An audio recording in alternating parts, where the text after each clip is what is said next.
Hello everyone, आप सभी का फिर से द कंप्यूटर वर्ल्ड में हार्दिक स्वागत है। सो फ्रेंड, जैसा कि आप जानते हैं, हमारा वेब डेवलपमेंट का लेक्चर चल रहा है जिसमें हमने बहुत कुछ सीखा। हमने बहुत सारी इंटरेस्टिंग चीज़ें सीखी। तो अब चलते हैं, कुछ और इंटरेस्टिंग चीज़ को समझते हैं। ठीक है, तो चलते हैं हम अपने बीएस कोड में। जैसे कि हम अपने बीएस कोड में आ गए, यहाँ पे हम जल्दी से अपना एक नई फाइल क्रिएट कर लेंगे। तो क्रिएट करते हैं लेक्चर 5.html के नाम से। ठीक है, और जल्दी से हम एमेट का यूज करके अपना बॉयलर प्लेट लगा लेते हैं। तो जैसे कि फ्रेंड्स, आप जानते हैं, पिछले लेक्चर में हमने डिस्कस किया था अपने हैड टैग के बारे में। तो अब इस लेक्चर में हम डिस्कस करेंगे अपने बॉडी टैग के बारे में। ठीक है, तो जल्दी से मैं यहाँ अपना टाइटल दे देता हूँ,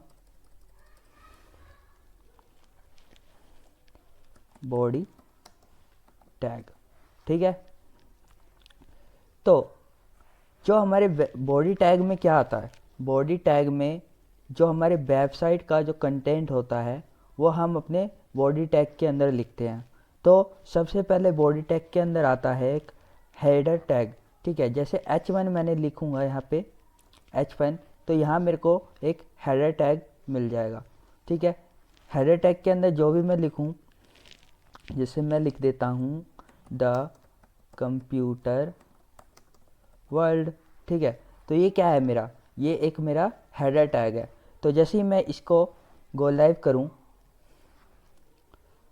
तो आपको ये दिखेगा एक हेडर टैग के रूप में। ठीक है, तो मेरा गो लाइव का स्टार्ट हो रहा है।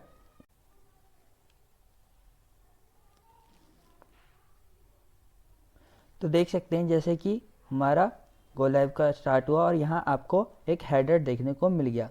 तो ये क्या है, ये हमारा हेड है। ठीक है, इसमें हम अपनी हेडिंग लिख सकते हैं। ठीक है, तो ये हमारी क्या है, एक हेडिंग है द कंप्यूटर वर्ल्ड। इसके बाद चलते हैं, इसके बाद हमारा आता है क्या, पैराग्राफ। तो पी जैसे ही मैं लिखूँगा यहाँ हम अपना पैराग्राफ लिख सकते हैं। ठीक है, फॉर एग्जांपल मैं लिख दूँ this is our 5th lecture. ठीक है, तो ये क्या है, ये हमारा एक पैराग्राफ है। ठीक है, जैसे आपको देखने को मिल गया दिस इज 5th लेक्चर। ठीक है, इसके बाद क्या आता है, जैसे हम यहाँ पे हेडर देख रहे हैं। ठीक है, एक हेडर, इसके बाद हम यहाँ पे हेडर 2 भी लिख सकते हैं। ठीक है, हेडर 3 भी लिख सकते हैं। ये बेसिकली हमारा जाता है हेडर 6 तक। ठीक है, जैसे कि मैं फटाफट से हेडर 6 तक लगा लेता हूँ। ठीक है,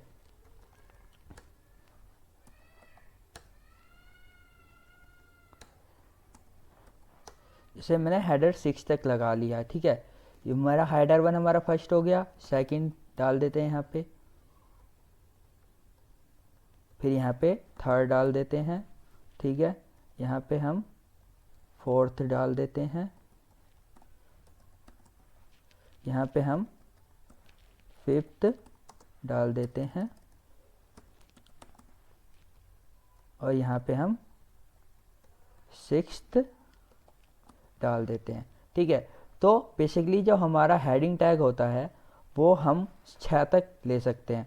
इससे हमें क्या बेनिफिट मिलता है कि जैसे हम अपने हेडर 1 जो होता है वो हमारा हाईएस्ट सबसे बड़ा वाला हेडर होता है, उसके बाद हमारा सेकंड हेडर उससे छोटा, देन उससे छोटा, थर्ड, एंड फिर देन उससे छोटा, जैसे कि आपको दिख रहा होगा यहाँ पे देख सकते हैं। पहला वाला हमारा सबसे बड़ा दिख रहा है, फिर सेकंड, फिर थर्ड, फिर फोर्थ, फिफ्थ, फिर सिक्स, मतलब higher to lower, lower case में जाता है।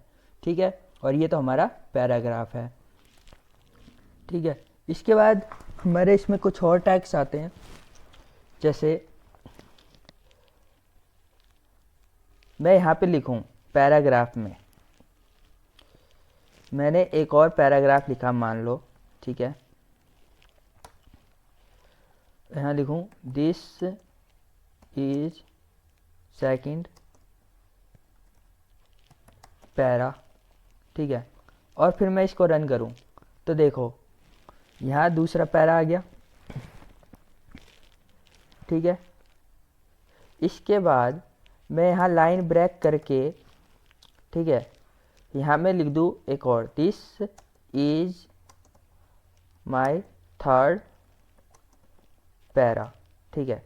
तो आपको देखने को मिलेगा कि ये एक ही लाइन में आ रहा है, ऐसा क्यों, ठीक है। बल्कि तो मैंने यहाँ बहुत सारे लाइन ब्रेक दे दिए, स्पेस भी दे दिया, मान लो मैं स्पेस भी दे देता हूँ, लेकिन फिर भी ये यहीं दिख रहा है। मैं रिलोड भी करके देख लेता हूँ, फिर भी मुझे ये यहीं दिख रहा है। ऐसा क्यों दिख रहा है? क्योंकि ऐसा इसलिए दिख रहा है क्योंकि जो हमारा HTML होता है, हमारा BS कोड जो होता है, वो हमारे एक्स्ट्रा लाइनिंग को जो है इग्नोर करता है, ठीक है। तो उस न्यू लाइन बनाने के लिए हम एक क्या यूज करते हैं, BR टैग, ठीक है, BR टैग। अब आप कहेंगे यहाँ पे BR टैग की ओपनिंग तो होगी, तो क्लोजिंग क्यों नहीं हुई? दो, BR एक सेल्फ क्लोजिंग टैग है, ठीक है। ये अपने आप ही ये क्लोज हो जाता है, ठीक है। इसे हमें अलग से क्लोजिंग टैग लगाने की ज़रूरत नहीं पड़ती है, ठीक है। तो जैसे अब मैंने यहाँ पे BR लिख दिया तो यहीं तुरंत मुझे क्या कर देगा, वो लाइन ब्रेक कर देगा, जैसे कि आप देख रहे हैं, ठीक है। This is my third para, दिख गया आपको लाइन ब्रेक, ठीक है।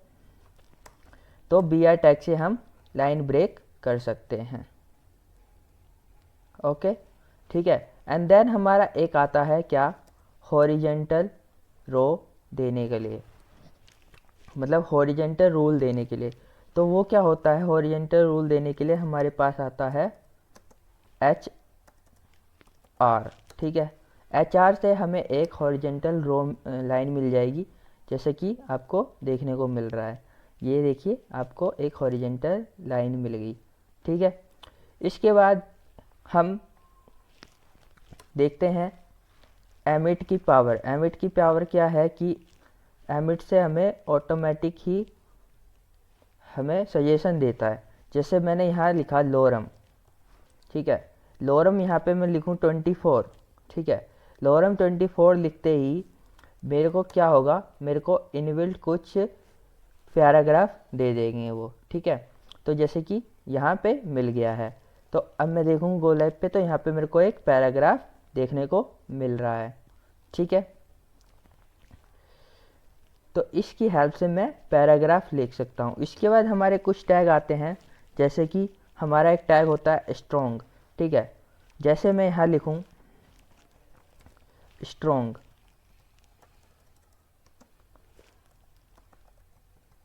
ठीक है।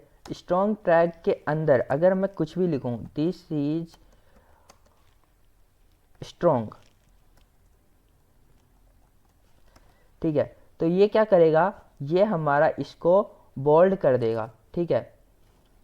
तो जैसे कि आपको यहाँ दिख रहा होगा दिस इज स्ट्रॉन्ग, तो इसने क्या किया, हमारा जो टेक्स्ट था उसको बोल्ड कर दिया, ठीक है। इसके बाद हमारा आता है एक एम्फेसिस, ठीक है। EM लिखेंगे हम यहाँ पे एम्फेसाइज्ड, ठीक है। और यहाँ लिखेंगे दिस इज एम्फेसाइज्ड,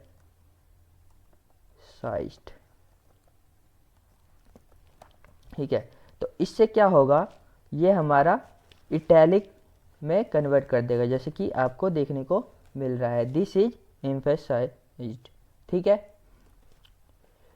वैसे हमारे पास इसके अंदर बोल्ड और इटैलिक टैग भी होते हैं, ठीक है, हम उसका भी यूज कर सकते हैं, लेकिन मैं कहूँगा कि हम इसको रिकमेंडेड नहीं कहते, क्योंकि ये हमारा मॉडर्न वेबसाइट बनाने का एक अच्छा तरीका नहीं होता। अगर बोल्ड इटैलिक है तो जाहिर है हम यूज कर ही सकते हैं। जैसे मैं यहाँ पे लिख दूँ इस टैग के आगे, डॉलर के आगे,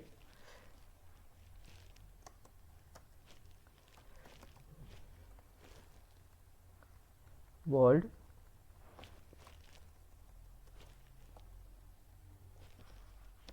ठीक है। तो आपको ये डॉलर जो है दिखने को मिल गया बोल्ड के तौर पे, ठीक है। तो हम यूज कर सकते हैं, लेकिन मैं कहूँगा कि हम इसको रिकमेंडेड नहीं करते, क्योंकि ये एक मॉडर्न वेबसाइट बनाने का एक अच्छा तरीका नहीं होता, ठीक है। हम ऐसी इटैलिक का भी यूज कर सकते हैं। तो जैसे मैं यहाँ लिखूँगा आई,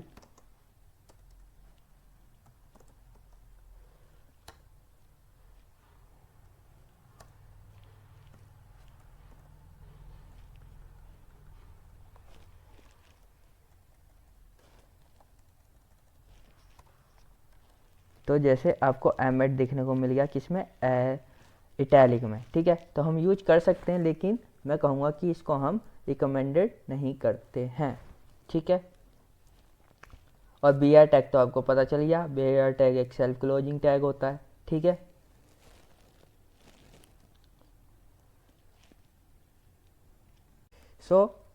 एक चीज़ इसमें और, जैसे कि हमें मल्टीपल पैराग्राफ लिखने हो तो वो कैसे लिखेंगे। तो यहाँ पे जैसे मैं पी लिखूँ और मल्टीप्लाई लिख करके यहाँ पे मैं 4 लिखूँ, ठीक है, तो मुझे यहाँ पे क्या मिल जाएगा, मल्टीपल पैराग्राफ मिल जाएंगे यहाँ पे। तो मैं यहाँ पे मल्टीपल पैराग्राफ लिख सकता हूँ, ठीक है। तो इसकी हेल्प लेकर हम मल्टीपल पैराग्राफ लिख सकते हैं, ठीक है। सो एवरीवन, आज के लिए इस लेक्चर में इतना ही। मिलते हैं नेक्स्ट लेक्चर में, और उसमें हम कुछ और इंटरेस्टिंग बातें सीखेंगे। So thank you so much.